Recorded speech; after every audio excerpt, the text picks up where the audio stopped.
Great conjunction Jupiter and Saturn next to the solstice of December 2020. Astronomy defines as the Great Conjunction, the closest approximation seen from Earth of the planets Jupiter and Saturn. This Great Conjunction occurs approximately every 20 years, and the next one will occur on December 21, 2020. This conjunction in particular has some additional aspects, which we are going to analyze from an astrological point of view, given the following considerations. The conjunction occurs at 0.1 degree of separation, which is not common. The previous one with similar characteristics occurred on July 16, 1623, that is to say 397 years ago. This one happened at 0.2 degree. The date coincides with the winter solstice in the northern hemisphere and summers in the southern hemisphere. It happens at 0 degree in minutes of the sign of Aquarius. Mars is square to Pluto with a 0 degree orb in minutes. Jupiter and Saturn conjoined Pluto with an orb of 6 degrees in minutes. Like eclipses, when an astrological event occurs within the first or last degree of the zodiacal sign, it becomes more relevant, since its energy is magnified. The articles presented from August 2019 to date are a good basis to understand how future events can unfold. We are used to analyzing any event at the moment, and most of the time we do not take into account the previous circumstances to the event. Things should always be analyzed in context, including recent history, as well as previous similar cycles. This will allow getting a full picture on how we arrived to any given moment, and from there, see what to expect for the nearest future. As we always mention, it is not the last drink that gets you drunk, but the sum of everything that was previously drank.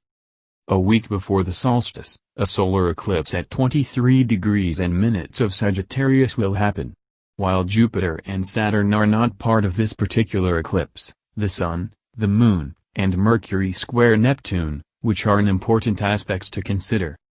The eclipses of the Sun are activators of external energies, while those of the Moon influence and triggers internal processes. All eclipses influence in different ways people, as well as institutions or countries.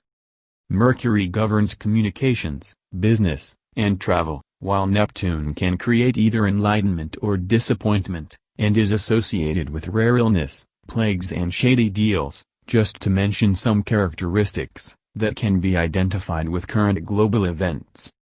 December's eclipse will have its main shadow over Chile and Argentina. It is said that where the shadow of the eclipse passes, the greatest energy of the eclipse is received, beyond having global reach.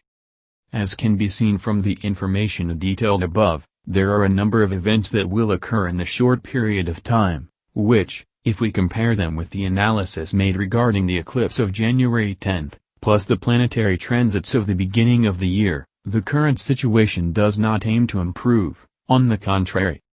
Returning to the conjunction of Jupiter and Saturn, we can say that Jupiter is the planet of expansion and growth, while Saturn is the planet of restriction and heavy load.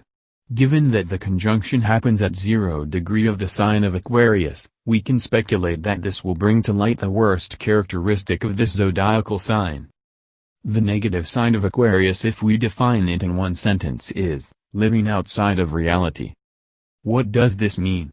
That in any complicated situation, one abstracts from the surrounding reality, and creates a virtual reality, which is far from what really happens. Jupiter's energy in this sign can be seen as an avenue for creating a more just, balanced and harmonious world, both from a human point of view, as well as from the environment, artistic and education's point of view. By being in the position that it is, these objectives are most likely to be attempted, but any action will not be happening at the right time, or will fail by not having the necessary resources to put them in place or reach the goals. Saturn, on the other hand, which presents the raw side of reality, noting responsibility in acts, ideas and objectives, by ruling the world organizations and governments, will strain all structures, responsive mechanism and resources, creating a situation where nobody wins. There may be plans put in place to improve the situation, but these plans collide with the harsh reality, resulting in more problems than if nothing had been attempted. The sane, Damn if you do it, and damn if you don't. Fits perfect for the situation we are describing. Regarding Neptune, which squares the Moon and the Sun in the solar eclipse, it could signal the mutations of the current virus, or a new virus, or simply a vaccine that will not work.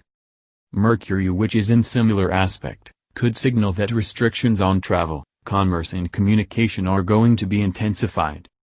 Mars is in Aries squaring Pluto in Capricorn. This energy can be manifested in wars, or civil unrest.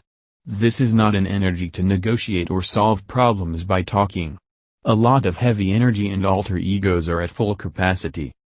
The effect of the eclipse lasts up to 6 months. The grand conjunction happening at the solstice and in the position mentioned does not forecast an improvement of the current situation we have at middle of 2020. Just prepare yourself, because looks like the situation is not going to improve, at least for the first part of 2021.